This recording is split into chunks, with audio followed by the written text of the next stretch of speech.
Welcome to Money on Tap, your personal finance headquarters. Money on Tap is where we bring out the professionals' experience and some fun in what we call three-dimensional investing, utilizing insurance, brokerage, and fee-based planning. That's what we do on this show. We look at all sides of the issues and we bring a fully independent planning perspective to the table. My name is Seth Krussman, and I'm joined here once again on this very first show for us of 2019 with John Ryder and Ben Brayshaw. Good morning, guys. Good morning, Seth. Hey, good morning. I'd like to welcome back Eric Morton. How are you doing today, Eric? I'm doing well. Thanks for the invite. Now, Eric's joining us from Vancouver, Washington, right across the river from Portland. If you're not familiar with the West Coast side of things here with Brayshaw Financial Group. And Eric is in P&C, property and casualty, and brings that part to Brayshaw Financial Group and Money on Tap, because we talk a lot about protecting our clients, and that's a fantastic ad for us. So thank you very much for being here and joining Brayshaw Financial, Eric. Good morning, you guys. If you are new to Money on Tap, hey, we want to welcome you and let you know, first of all, a couple of things. You can reach us. You can actually call us at Money on Tap at 855-226-8551 or email us at info@yourmoneyontap.com. You can also find us at Facebook at /3D Investing. And that's kind of a fun way for us to interact with you there, because we post our shows. You can have a listen to them. And if you're in the podcast arena, or if you're looking to try to pick us up on the go, that's a great way to find us as well. Whatever your podcast venue is, we are Money on Tap. And you can find us and download our past shows and pick up, whatever you'd like to. We're going to talk about, 2019 and this new year. 2018 was a terrific year.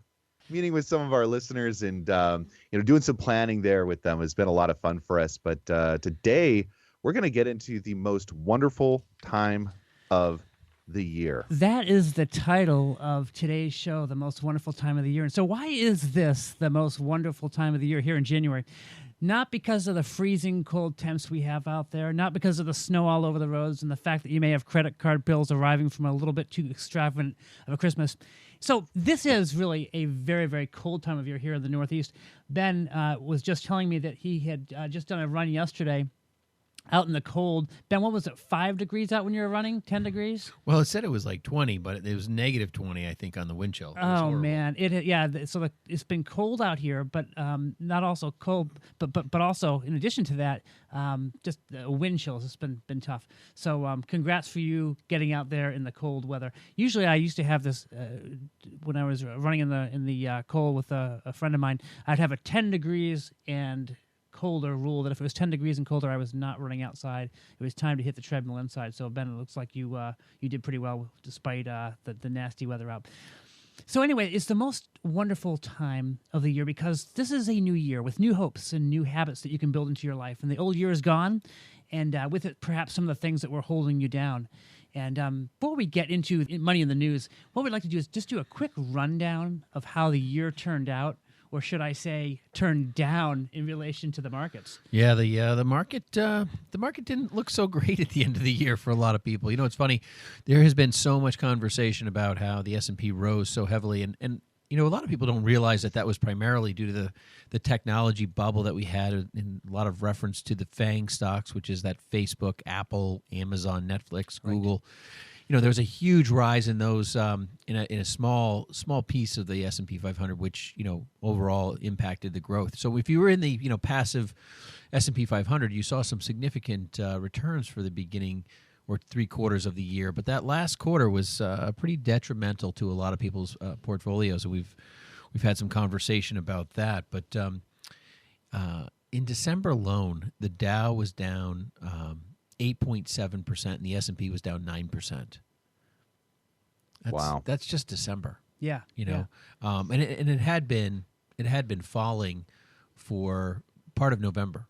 Yeah, and you know what's interesting about that, Ben? There's one 7-day stretch that we had in December where the Dow fell by 350 points or more 6 times in those 7 days. So talk about just a crazy, crazy time of the markets just dropping and dropping and dropping. That's a lot of volatility. Yeah, and I actually heard, I think it was on CNBC, that this December was the worst December since, the Depression, 1931 Depression. Yeah, well, Ben, if you like volatility, Eric, if you like volatility, Seth, if you liked it, December was the year for you. Was the month for you in if you were a bear, you made some money in December. My favorite of all months was the volatile December of 2018. Right. Is that in like your entire history? Like looking back over your life, you're like, oh, that was the best month of my life. I love not knowing what's happening. Well, on the roller coaster ride, right? That's you enjoy that click, click, click, click, click that goes up, and then you turn the corner, and there's that first drop. I mean, isn't that what it's all about? Yeah, when your stomach is in the middle of your throat, and yeah. I had a friend that used to quote this to me. He's like, "You want to be on the big kids ride, Seth. You want to be on the big kids ride." And sometimes when it comes to things like this, I'm like, nope, get me that little teacup that just spins around and goes a little. I'm gonna go ahead and sit this one out. Well, actually, a lot of our clients did sit this one out.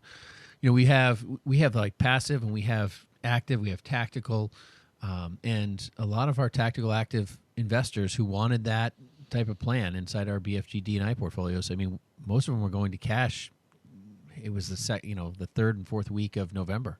Ben, I'll say this: if there ever was a time where tactical management really, really worked very, very well, it was this past November when. Yeah, a lot, and you know what? Actually, CNBC had noted too that some of even the decline was influenced by a lot of the tactical managers, because a lot of the moving day average triggers that exist, and they all have different triggers.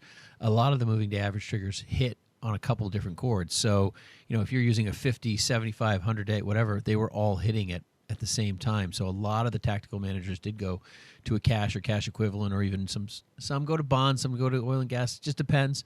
You never know, but we were very fortunate with what that is. But I think, some of the misnomer that exists around tactical and active investing is people think you just miss out on all the downside. And the truth is they're just cutting out or trying to cut out the deepest downs. So they have to see some of those negative trends. You have to realize some of that negative trend that, usually we tell people it's probably between a 3 and 7%, hopefully, trend down before you'll see stuff like that happen and pull out. But yeah, this mechanism this time around did well for a lot of tactical managers. Hey, Seth, let's talk to people here that were opening up their account statements in the first week in January here. They got mailed out right around the 1st, 2nd, 3rd. Let's talk a little bit about that as far as some encouragement is concerned there. Love to, John, but as usual, I wanted to talk a little more about. You did not want to talk what I want to talk about. I didn't want to go there yet. No. Okay. We've done a lot of different shows on Money on Tap, and sometimes we just get, we just get going and we start talking about the subject, and we have, or at least I feel like I have this idea that you. I have this idea that you've all been listening with us for like the past 90 shows plus whatever we're at right now. I know we're getting close to 100, which is pretty cool. But, some of the things that we're throwing around here are things like active management, tactical management, passive management, and what are we even talking about in that, So I think it's important just to let people know, hey, passive management is just kind of what the market does. You just, you buy and you hold. Maybe you buy a stock and you hold it. An active manager is probably going to buy and sell and try to, take advantage of some market trends. And in terms of the money managers that we were just talking about, some of those are trying to not participate as much on the downside of what happens. And so what can happen in a market, right? Well, the Dow Jones is one of those indices that we've actually done a show about because it's interesting to know a little bit of the history around that. But if you want to take a look at the Dow Jones, what has it done historically? And if we were to talk about, historic pullbacks or downtrends in that indice of 20% or more, it happens about once every 3.5 years. And that's significant. I mean, if you're taking a look at your savings, your retirement, and you're trying to do some planning around that, and it can be catastrophic for some people if that's the way that you're investing. And so active in what we're talking about here is we're trying to protect some of those gains that have happened in current market or ongoing market cycles. So that's what I think is a really powerful part of the planning perspective that we're bringing to the table. So I talked enough about that, John. Did you want me to continue to talk some more and go into Okay, so here's the truth, and maybe I bet Eric could even chime in this too. Eric, I don't know if you've gotten any of your investment statements back from the end of December. Tell me when you were looking at those, Eric, how you felt, or if you even looked at them, you might have put them straight into the shredder. I don't know, but what were your thoughts when you saw those returns? Well, I'll tell you, I did put them straight into the shredder. Okay. That is actually my risk management plan. I say risk management because that's something that's near and dear to my heart, and that involves having someone look out across the horizon and basically give you a heads up as to what could potentially happen. And if you've got someone on your team that's doing that, then these sharp downturns do not affect you as much. Absolutely. Or emergencies, and that's what my side of the insurance conversation does. And so yeah, straight into the shredder, and it's also very good for voting of conversation to come. I think just because we're diving into this, there's a lot of people that are listening today saying, "Man, I just lost 15-20% in the market in like 2 months." Yeah. How does that happen so quickly? How does it happen? What do I do? What's the next step? Yeah, do I get out of this thing now? Because, I don't want to go down any further. There's no guarantee what's going to happen in January, February, March, April. Yeah. And I was actually talking to someone, and the only reason I bring this up is because Eric said, joking around about this person particularly and what they held and owned. And I had said to them, I said, listen, in your situation, this is probably a ride it out. Try to see if you can leverage, double down kind of scenario. And what I said to this one particular person, I said, listen, if you believe in what you own, if you believe that what you purchased was good and strong and long-term value, then you need to stick with the plan that you originally designed it with. I said, if you're reevaluating your portfolio and you're saying, hey, I bought this and it's junk, and in reality, I really need to focus on the core of what my investments are. And I told this one person, I just said, hey, listen, get rid of the stuff you don't believe in and use those monies to double down on the things you do. Exactly. And don't just not believe in things because maybe your performance was poor in the last quarter. There's a lot of solid core investments out there. Just look at the market in general. The market in general has been down quite a bit. But if you're way, way down in investment, now is certainly not the time to cut those investments and to go look for something else. And that's if you believe in them. I mean, we're not giving anyone any particular advice here specifically about what to do with their portfolio, but based on your age, your risk tolerance, and what you own, all those things need to be evaluated by a professional saying things like, hey, listen, let's evaluate what you do own. Just don't sit there blindly and hold on to it, though. This is a couple things as far as advices I would give when it comes to your investments and when it comes to that shock you might have experienced when you open up your statement. One is, let's not get into a panic about what's going on around you. Remember that. There's no reason to get into a panic about the actual investments, the return that you've seen. We've seen this before. We're going to see it again in the future. But also, it's a very, very good time for you to start assessing the risk that you are taking in your portfolio and to make sure that it matches your feelings about risk and return. We have some tools that we can certainly help you assessing your portfolio, and we'd love to do that. We'd love to have you give us a call and to be able to help you evaluate the risk that you're taking in your portfolio now. Yeah, or you can go to our website has a Riskalyze tool. You can go there, use that for free. I think it requires that you put your name, email address, and so forth, which is kind of the traditional world, but it's free to use, and it will give you at least a perspective on risk. But I'll tell you the one thing that people want to know what to do.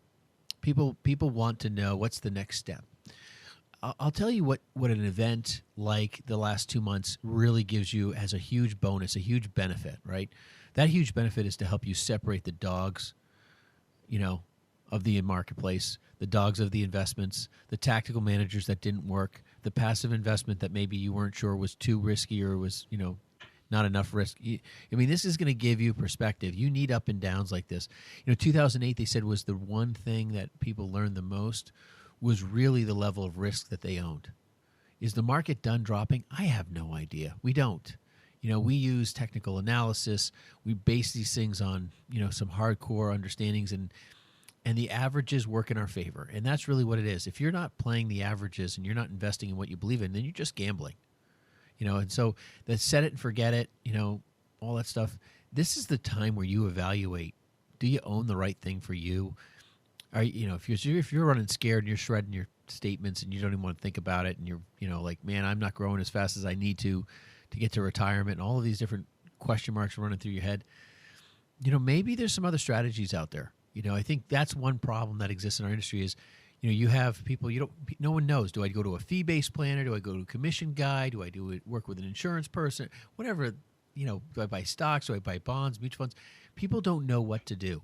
The problem is you have so many people who are just working in one domain. I think what makes us and Brayshaw Financial Group such a unique scenario is that we can offer and provide competent solutions on a lot of those domains to really help people choose what's best for them and what their needs are. I think that's really the kind of, not the one size fits all, but the shop that can offer you a lot of different pieces.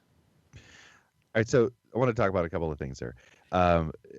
Had a great conversation with a client the other day, and the concern was what to do during this time with their 401k. Now, they have a time horizon, which means they have time before they're going to retire. But watching what was going on in their 401k, they were concerned. And so the question that they have is, what do I do? Do I stop contributing to a 401k? In their plan, they're getting free money. And so the automatic I have to say there is no. You'd still want to take advantage of getting free money.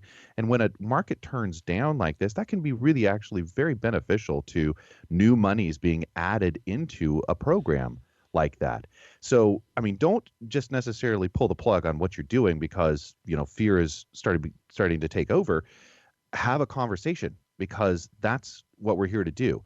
The other side of that is as well, and this goes into the 401k question, there's a lot of people that just don't know what's going on in the 401k world. What are they doing? Even though their 401k provider might be, giving them some kind of an allocation, which is helpful. But we've taken apart so many of those and said, well, why would you even, invest in that fund? I don't know, maybe it's a global stock fund or something like that, because those can be super volatile and really not have a high return ratio on them. And so, just changing some of those allocations and understanding why can put in a plan that has so much more power and momentum behind it. Yes, Seth, that's a great point. In addition, one thing, I remember a client that we were working with here in January, February of last year, I guess we'd say now, where they had the option to do what we call an in-service withdrawal. And one of the reasons why they wanted to do an in-service withdrawal after we talked to them about the options was the fact that their 401k had some very, very limited options. And the fact was we were able to offer them a tactical-based type of solution. And I can tell you, when November, December, when the hard times came, they were very, very happy that they were able to do an in-service withdrawal and be able to protect some of those dollars. So I just remind you, if you have a 401k out there and you're in your 50s, late 50s, maybe getting close to retirement, and you have some limited options as far as what you're able to do with your money, an in-service withdrawal may make a lot of sense for you. And we can certainly talk to you about some of the pros and cons of doing that. But for this client, it actually worked out quite well. Hey, we're going to take a quick break here at Money on Tap. You can reach us at 855-226-8551 or email us at info@yourmoneyontap.com. Hi, my name is Ben Brayshaw, one of the co-hosts of Money on Tap. If you have questions when it comes to your retirement and are looking for a personalized solution, contact us at Brayshaw Financial Group. In today's volatile stock market, we can help you plan to find your successful retirement solution. Am I saving enough? Am I saving into the right places? Do my investments match my appetite for risk? Do I have a tax strategy that is going to help me keep more of what I earn? How can I maximize my Social Security income? If you are like most people, you are getting closer and closer to your retirement and may be wondering if you're taking the right steps.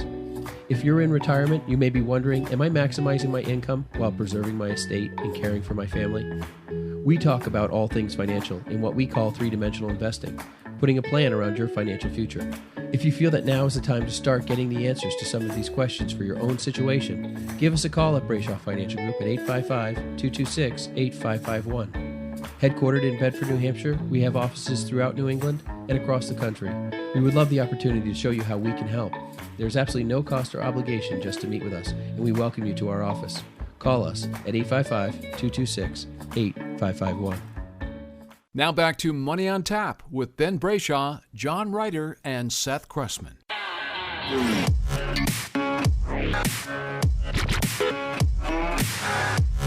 Welcome back. You're listening to Money on Tap, your personal financial headquarters. Money on Tap is where we bring out the professionals' experience and some fun in what we call three-dimensional investing. You can reach us at 855-226-8551 or email us at info@yourmoneyontap.com.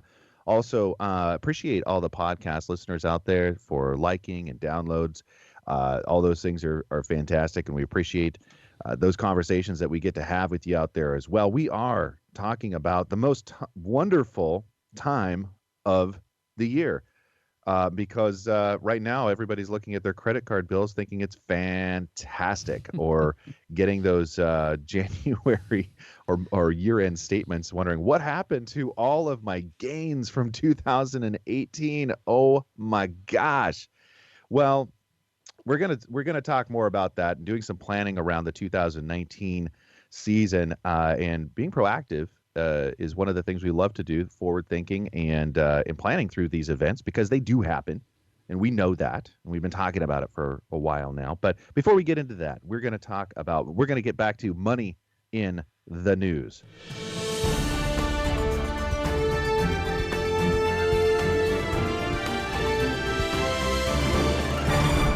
So a Portland man was locked in a Burger King bathroom for an hour, okay? And one of the things that came about through this was that he apparently was promised Burger King for the rest of his life. Yeah, so Seth, Free he's in free there. Burger King for the rest of his life. He's in there. He locked the door, I guess, and then when he came to unlock the door, he couldn't unlock the door, couldn't get out. He was trapped in there for an hour. The employees, someone slipped a fly swatter under the door and suggested that he use it to pry open the lock. This is in the lawsuit. He allegedly cut his hand attempting that, and the lawsuit says that he could hear employees on the other side of the door laughing at him. So when he finally got out, he had a very generous Burger King manager there who I guess said something to the effect that, hey, since you went through such a terrible time, you cut your hand, you're in there for over an hour, anytime you come in here, it's free meals on us. And this guy who ate Burger King on an almost daily basis, I'm a little bit in shock about that, but he eats at Burger King almost daily. He said he was very grateful for the offer. And so it worked out well for 2 weeks until what happened, Seth? Was it only 2 weeks? It was 2 weeks, and the Burger King manager, all of a sudden, corporate got involved, and corporate said, "Yep, nope, corporate we're done." Put the kibosh on that. Yeah, no more. Can you free imagine Burger cutting King your for you, hand Palsy. and like having an open wound in a Burger King bathroom? I'm just thinking about It's the most wonderful time of the year, Ben. Well, he said he had PTSD from the scenario happening. I have PTSD from listening to this. This is unbelievable. So Seth, the idea. I'm sorry. The idea that the fly swatter was a feasible way to help him out leads me to believe that had happened before, and they were like, "Well, hey, Johnny, the fly go swatter. get the fly swatter." So it's kind of Next time somebody needs to break into a place, I'm going to hand them a fly swatter. Doesn't it concern any of you that they have fly swatters on hand at the restaurant? Like, that's a little gross in its own right. I mean, Yeah. Side note: shut that. I place guess it's down. better some fly swatters than none. What happens when the flies come? I don't know. But anyways, Yeah, the guy is 50 years old in a Burger King Whopper meal. Here's what the lawsuit is saying: a Burger King Whopper meal costs $7.89, and they basically say they're suing for $9,000 $26. They're basically multiplying out the meals that he would have had over the years until he's 72. Why 72? Well, I don't know. Are they saying that your life expectancy drops when you eat Burger King every day? I think so. I yeah, think that's maybe. exactly Yeah, what's normal going life on expectancy 82. He gets 72. You lose, you lose 10 or 15 years instantly Yeah. eating Burger King. Yeah, Yeah. the actuaries came back with a definitive 72 if you do this. 72 is a generous number if you're going to eat Burger King. I mean, twice a day? Come on. Hey, guys, it does say in here that Fuller says that the lawsuit is no laughing matter. So Yes, I think everyone can stop laughing right now. And as the article says, it's kind of like an interesting episode out of Seinfeld. But as always happens when these things happen, a phone call to Burger King was not immediately returned. So I guess they did not want to comment on the matter. Okay, secondly. What about the cost of inflation? Did they assume the cost of inflation of the $7.89? I don't know. So our second story today involves going from the gritty world of fast food to the very, very high and cultural world of Sotheby's auction. Yeah, so I don't know if you guys were reading the news. This is a while back in October. So this guy, he's a artist. I'm not really familiar with him. I guess he's pretty big in the art world. He's kind of a crazy guy. His last name is Banksy. Well, he goes by Banksy anyway. And he came to fame over London, where he would be doing different graffiti things and jumping all over town. And many times he'd do some kind of a crazy graffiti thing, take off, and the police would be chasing after him. He would jump off a building to another building and get away. So he's kind of a crazy guy. But anyway, back in October, Sotheby's auction had just gone and sold one of his paintings, and he had risen to prominence here. They actually got $1.4 million for this piece of art he did. It was actually entitled Girl with Balloon. And here's what happened. And again, I don't know if you guys saw this or not, but the piece of artwork was up there on the wall, and it was pronounced sold to number 262 or whoever bought the auction piece. And as soon as it said sold and the gavel went down, it was about a 5-second delay, and all of a sudden you saw the piece of art, the Girl with Balloon, actually going down in the frame, and you could see the frame going down, and you could actually see an empty space behind it as it was going down, filing down. And then there's a shredder that had been installed at the base of this painting, and the whole work of art that had just been spent $1.4 million on went to trash. It was just totally shredded. And it so happened that this was something that the artist had actually put into the painting. And just recently, he tweeted or somehow identified to the person that bought the item. He said, it's now going to be called Love is in the Bin, as in the shredding bin.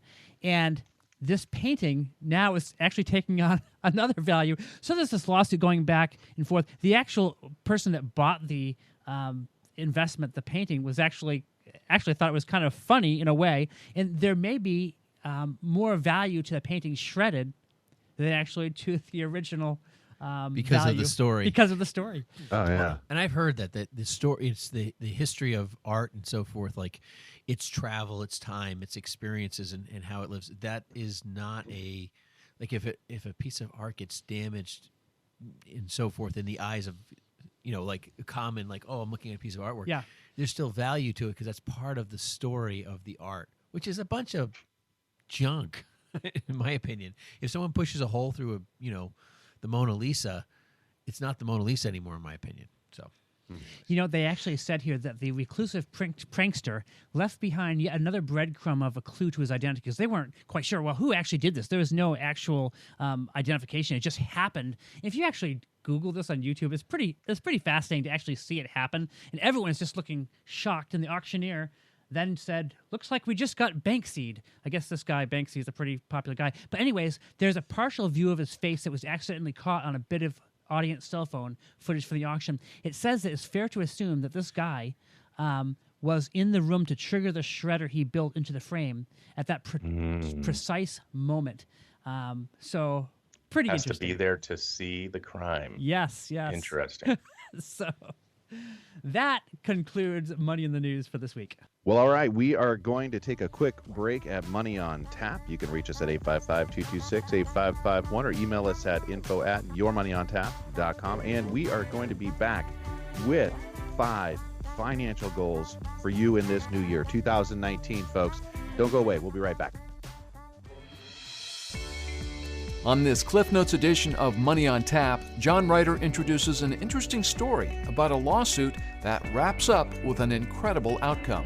Ex-Chipotle manager accused of stealing $626 given an $8 million settlement for wrongful termination. New York Daily News reports that this manager, her name was Jeanette Ortiz, she was accused of stealing $626 in cash out of a cash register from the safe of a Fresno, California Chipotle Mexican grill. She was very quickly fired for this blatant thievery and justice was served. Right? Well, not quite. While her superiors maintained that the act was caught on tape, they failed to provide this purported surveillance footage and claimed it was destroyed. Frankly, claiming your main piece of evidence was eradicated isn't exactly the best legal argument in a courtroom. They accused her of something, they couldn't prove it, and now she is going to be retired for the rest of her life with no worries in the world at all. Honestly, this is what's like bizarre about our legal system or wrong about our legal system. It's like, did she really steal it? And then she got $8 million. It's like, this is what the problem is with our system. We're encouraging more people to create more lawsuits. It's like the cup of coffee. Everyone knows the cup of coffee that's spilled on the person at McDonald's and they won millions. It's supposed to try to make you whole. No one ever is whole from anything, you know? And so to overcompensate or only exacerbates the problem we have in our legal system. Thanks for joining us for this Cliff Notes edition of Money on Tap, with great tips from the pros in three-dimensional investing, utilizing insurance, brokerage, and fee-based planning. Now here's more Money on Tap with Seth, Ben, and John. Welcome back. You're listening to Money on Tap, your personal finance headquarters, where we bring out the professionals' experience and some fun in what we call three-dimensional investing. You can reach us at 855-226-8551 or email us at info@yourmoneyontap.com. Also, a big thanks to our podcast listeners for all the downloads and the likes, subscriptions, and subscribers out there. We love those conversations that we get to have with you there as well. Now, we are talking about the most wonderful time of the year, and we've had some fun with a lot of different stuff in the market already, as well as some money in the news topics. But we're going to talk about some things I think that are really appropriate, financial planning and, year-end planning beginning this 2019. We're talking about habits that, we want to try to employ in our programs and around our finances. Some people like to start a diet or an exercise program. We're talking about savings programs and some things that you can do right now, setting goals for yourself that will make 2019 a fantastic year for you. Seth, let me just tell you, I have a friend of mine. He's kind of funny. He's very, very consistent at the gym. He's always there. But he said, the one time that I always take off from the gym is in January.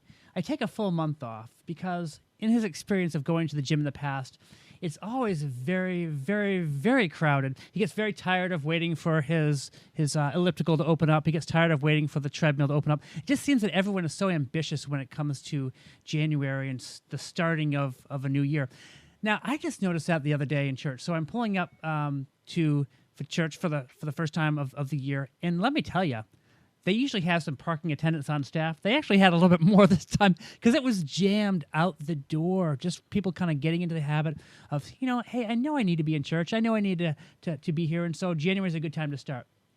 But it's interesting how the new year just gives us a new perspective, and it's really time to, and I don't know where New Year's resolutions came about and all that, but it does seem like it's a great time to start thinking about some of the things that we want to start doing proactively, and maybe some things that we want to stop doing. So some people stop habits. Maybe it's the year where you stop smoking, where you stop overeating, or maybe it's also the time of year where you say, you know what, I want to be a little bit more proactive. Maybe it's time to start weightlifting again. Maybe it's time to go. I wish I was one of those really again. thin guys, and I said, I really need to eat more this year. That's going to be my goal. I need to put on 10 pounds. Come on. I know. For sure. Or maybe if I'm working I had out 5 financial goals, perhaps. Anybody have anything to mention on that? I exercise way too much. I need a lot less. Oh man. But yeah, today we're going to start talking, and we're going to talk about 5 financial goals for the new year. And the first one we're going to talk about is almost kind of like eating your vegetables for the new year, because the first one we're going to talk about is something that really no one likes to talk about. So we're going to hit on it quick, but we're going to hit on it hard here. The fact is that it is important in this new year, and I don't care when you're listening to this, if you don't have a budget in place for your household, and if you don't know where the money's going, you may know where the money's coming from every single month, you know where that paycheck's coming from, but you may have no clue of where the money is going. And the truth is, we have a lot of clients out there, many of them who make an awful lot of money. But there's a lot of people out there who don't really have a good clue of where it's going. And the fact is, they look at the end of the year, they say, wow, I made $100,000, I made $125,000, whatever it may be. And they have no idea where those dollars went. So really putting together a game plan of where are those dollars going every month, and how do I portion that in the right place? Mm-hmm. So I think the number one here we got is, start a budget. I think the thing that's really interesting about the budget world is everyone says, oh, budget's so complicated. We have tools that make this very easy, very, very manageable. But I will say that there's not a person listening that doesn't have a budget or an idea of what they can and can't spend In their head, yeah. Yeah, they do. Everyone knows. Oh, I don't have the money for this, or yeah, we can squeak by this, but it's going to go on the credit card, and it'll take me a year to get rid of it. People know what their numbers are for the most part. It's just managing it, and it's just kind of like a diet, right? You got to manage. Like if you want to lose weight, you got to watch what you eat. You have to watch what you spend, and that's what a budget is. People get scared about that, but it doesn't have to be that bad. Yeah, I think of the gym analogy there. I so often need to get into some kind of a class or some kind of an accountability program around, the activity I know that's going to be critical for me, and it is. It's really important to spend time being active and lifting weights or doing cardio or watching my diet. But the reason I kind of head down that little rabbit trail there is because right now at our church they're kind of rolling out the New Year's programs, and one of them is Financial Peace University, which I've gone through, and I love the tools and the accountability around that. And there's other ones out there as well. I mean, sometimes we are those people in your camp that come alongside you and help you out with some of these ideas around your budget. So I really think it's important to set up some goals for your budget. It's very easy to start something and then to stop it. But one thing I'd really encourage you to do is set up a monthly budget and stick to it all year long. See if you can actually stick to it, as opposed to just setting it up and then before even the end of the month comes along that you're not doing it. So see if you can set up a monthly budget, stick to it all year long. And then also take a look at some different spending categories that you have. Are there some areas where you're just spending a lot more money than you should be? It may be something like a Starbucks where you're stopping in every day. Do you really need to spend $5-6 every single day on a Starbucks? Or could you maybe even cut that habit in half and go to Dunkin' Donuts? I don't know. Can you make it more affordable for you going forward? But then also, it's important, if you are married, budget with your spouse each month, because it's one thing for you to do it, but it's really important for everyone to be on the same program. Can you have that conversation, John? I am going to have that conversation because I'm sick of it. I am sick of it. Ben. I was just talking about my wife. Because I don't want to have that conversation. I think it parallels really well with the counting the calories, because once you start looking into it and you're looking at your day and you're like, oh, I didn't realize that Big Mac really was as expensive to my body, similar to that Starbucks coffee. And then you start getting into this mental zone of, all right, maybe I can cut this out. So it's all about that tracking and accountability. So Eric, it's perfect, hand in hand. Perfect point. In fact, it's kind of like two birds with one stone there. I'm going to stop spending the money on the Big Mac, so I'm not spending the money, but I'm also saving the calories. So maybe there's a word of wisdom from Eric this morning. Yeah, 2 for 1 special. But Seth, maybe we can talk secondly about getting out of debt, which is really our second thing that we're talking about. You had mentioned that you have a program starting at your church. What was it? Financial Peace University? Yeah, Financial Peace University. Dave Ramsey's, one of those people out there that if you were to, Google get out of debt, he's probably going to be one of the first people that pops up. Right. But there's other programs out there. He's just, one of several that, really talks about the financial freedom of being debt free. And if you've ever gotten to that place where it's like you're just being consumed in your life with, trying to pay the credit cards, the monthly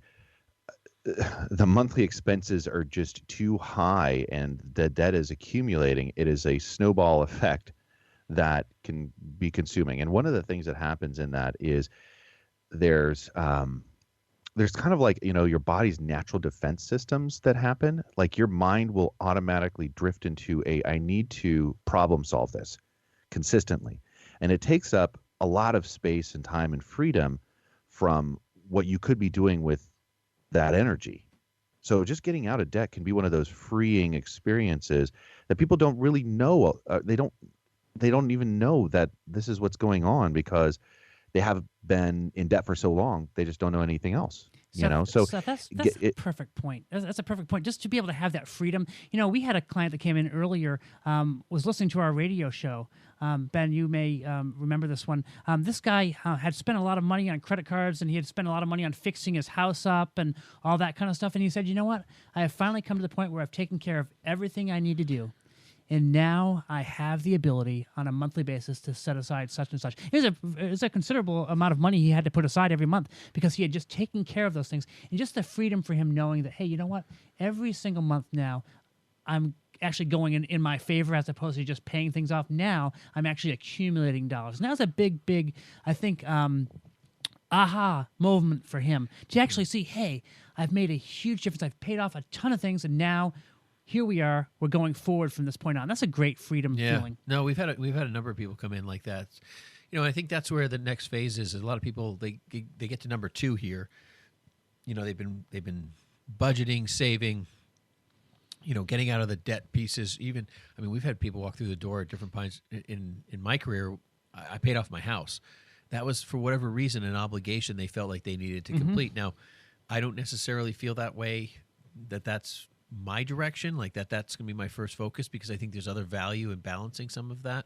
And there's lots of things you can talk around about that. But yeah, some people walk through the door and they're like, you know what, I'm really ready to go after this. And that's you see the relief. There's no question about that.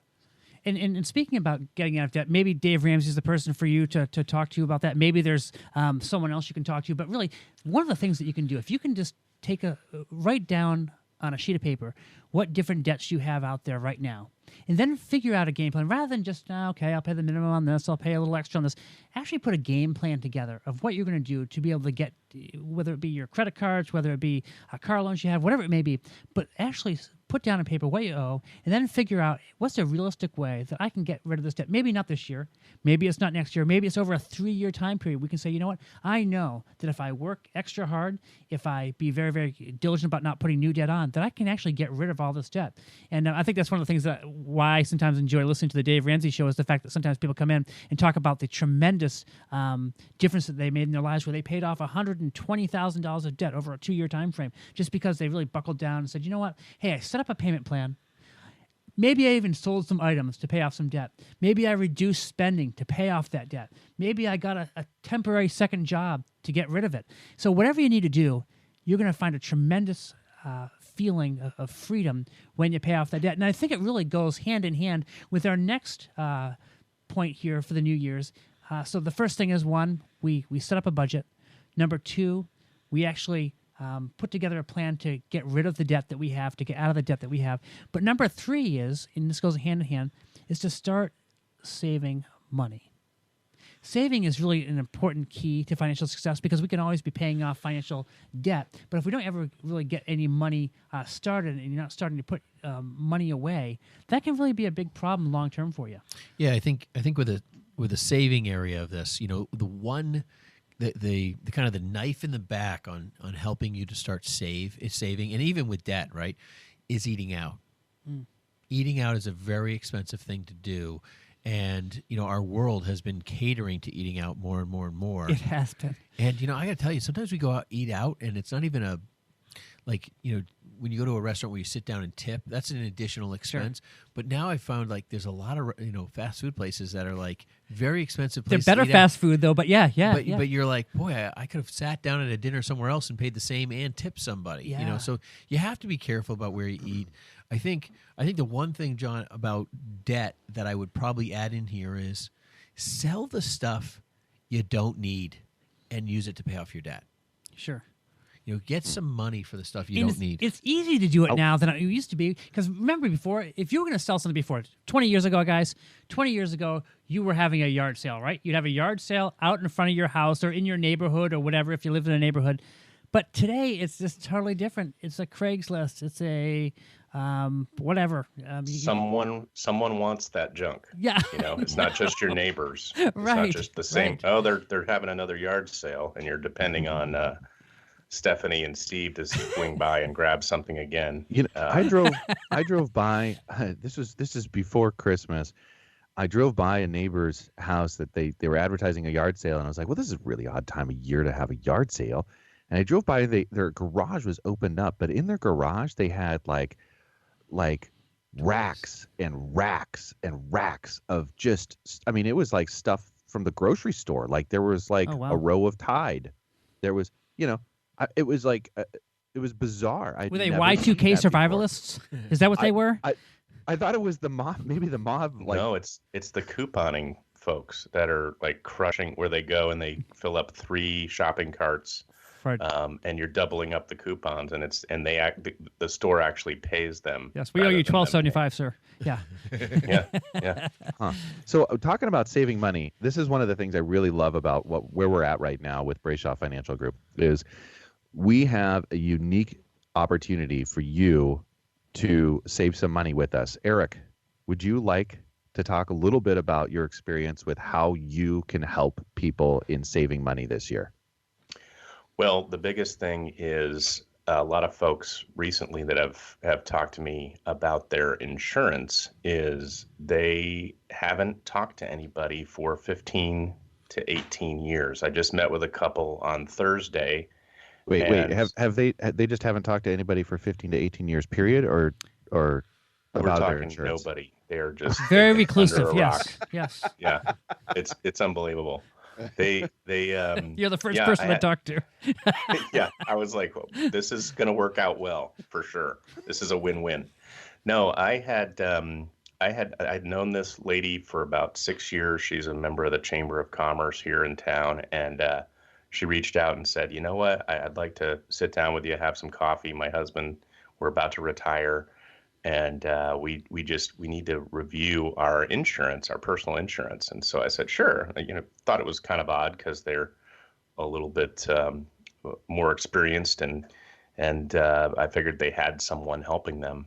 But oddly enough, they had never reviewed it in 15 to 18 years, I think they said, and just walked away with something, such an easy concept of bundling home and auto, which you hear all the time on the commercials and TV and radio nonstop. But that act alone freed up $1,700 for the year for them. Oh, no kidding! Wow, it's a huge amount, and it was nothing. And I almost didn't want to say, oh, if you'd done this 5-6 years ago, yeah, $67,000. But it's just amazing to be able to do something like that, and that's a quick side note to ways to get some cash flow. Terrific point. Yeah, and you can take a look at your different utilities, whether it be your homeowner's insurance, like Eric was talking about, or it could be your life insurance. Maybe you have a term policy that you paid a lot for years ago, and we have seen term prices come down as we see actuary rates change and all that. So there may be some good savings there. It could be your cable bill that you have, where you have a cable bill where you've been paying $200 a month, where now you could be paying $100 or half that. Who knows? Well, the thing is you think about cable bill, and you're paying $200 a month, and you could get it down to $150. Who wouldn't do that, right? Yeah. If you can have homeowners, if you can save yourself $600 a year or $500 a year, that's $40 to $50 a month right there. So there's a lot of ways that you could find yourself, 100, 150, 200. I know personally, I've called the cable company just to cancel, and they're like, "Oh, we'll give you the special sign-up. Sorry, Mr. Brayshaw, we'll offer you this and reduce it." I'm like, "Okay, sure, why not? I'll keep it then." That's and that will be $50 to $70. for 6 months. I mean, just make the call. Next up, I love this. Learn about money and finances. And guess what? You're doing it today. You've already completed 1 out of these 5 right now just by listening to Money on Tap. So you're welcome. Is that and number congratulations. 4? Is that number 4 out of 5 as well? Yes. It is. Yeah. Yes. Yeah. So you could take that one step further and subscribe to the podcast. Like us, subscribe. We need that. That's helpful for us. And then number 5 is begin investing. Maybe it's with us, maybe it's with somebody, but just start somewhere. Get some help. Get some money going. I think one thing we tell a lot of people is start saving in a bank account that's not easily accessible, so you don't just spend it right away. Save there. Get to the point where you have a little bit of a buffer, and then start moving to maybe actually doing some longer or midterm investments. So let's talk a little bit about why it's important to have that buffer, as you said there. I was thinking, the word I was thinking in my mind was kind of like a cash reserve. And one of the reasons why you want to have that is because many times we see people that start saving. Maybe they start saving $100 a month, and maybe, in a couple of years they have a couple $1,000s, which is great. However, all of a sudden, something happens, and they have a car transmission that goes. Or they have, it just could be anything out there. It emerges maybe a problem with their furnace, whatever it may be. And all of a sudden what we see people doing is making a phone call. And they say, you know what, hey, I need $1,800 because my furnace went or my car battery went. Whatever it may be. Not car battery. That'd be an expensive car battery. But no matter whatever it is, all of a sudden they need to take the money out. And the problem is that their investment that they may have put those dollars into may be down at the time. So really what we would encourage people to do is to really build up a cash reserve. And some people may ask, well, how much of a cash reserve should I have on hand? And I think that really depends upon the amount of money that you make each year, and it really depends upon the amount of expenses that you have going out. But we also often hear people talk about, well, have 6 months of cash reserve on hand. And you know what? For you, that may be very difficult to do, and for most people that is. But just having, I would say, at least have a couple months on hand so that something happens or where you need money, you can pull it out of your savings account that you have. You don't have to destroy the integrity of some investment that you started, because the last thing you really want to do is to pull money out where the market's down. Like we're in a prime example right now where now if you had started an investment a couple of years ago, now would not be the time to raid that investment because you'd actually be losing money. You're cashing in the investment when it's down. That's something that you really don't want to do. Much, much better to pull it out of a local savings account as opposed to an investment account where you started and you see market volatility. Yeah, those are all great points, John. Those are great points. If you're listening today and in any of these areas or things that you want to get started with, or you're looking to to take those first steps, give us a call. We can help get you the right tools. It doesn't need to be a cost or an expense. Budgeting, those types of things, those are where we give back. So give us a call. We'll help you get off on the right foot. Well said. You have been listening to Money on Tap today, and we talked about putting some habits in place for the new year. What happened last year is, well, it's last year. So what can we do now? These little steps that we can take today can make a big difference as we move forward this year. If you're a first-time listener, welcome. We're glad you're listening to Money on Tap. And if you've been listening to us for a while, maybe it's time for us to get together. Maybe we are part of those steps that you're taking this year in 2019 to improve your finances, improve your health around your finances. We'd love nothing more than to set up some time with you and see how we can help put a plan in place that makes a huge difference, and not only now but down the road. So you can reach us at 855-226-8551 or email us at info@yourmoneyontap.com. It's been a lot of fun, guys. Happy New Year. Happy New Year, everybody. The views expressed are not necessarily the opinion of this radio station and should not be construed directly or indirectly as an offer to buy or sell any securities mentioned herein. Investing is subject to risks, including loss of principal invested. No strategy, product, material, or tool mentioned can assure a profit nor protect against loss. Please note that individual situations can vary. Therefore, the information, products, materials, or tools mentioned should be relied upon when coordinated with individual professional advice. Past performance is not a guarantee of future results. yields. This show may be subsidized in whole or in part by a product sponsor or issuer. Securities and advisory services offered through SagePoint Financial Incorporated, member FINRA SIPC, and a registered investment advisor. All other services offered through Brayshaw Financial Group LLC are independent of SagePoint Financial. SagePoint Financial and Brayshaw Financial Group do not provide tax or legal advice. Main office is located at 116 South River Road, Bedford, New Hampshire, 03110, and can be reached at toll-free 855-226-8551.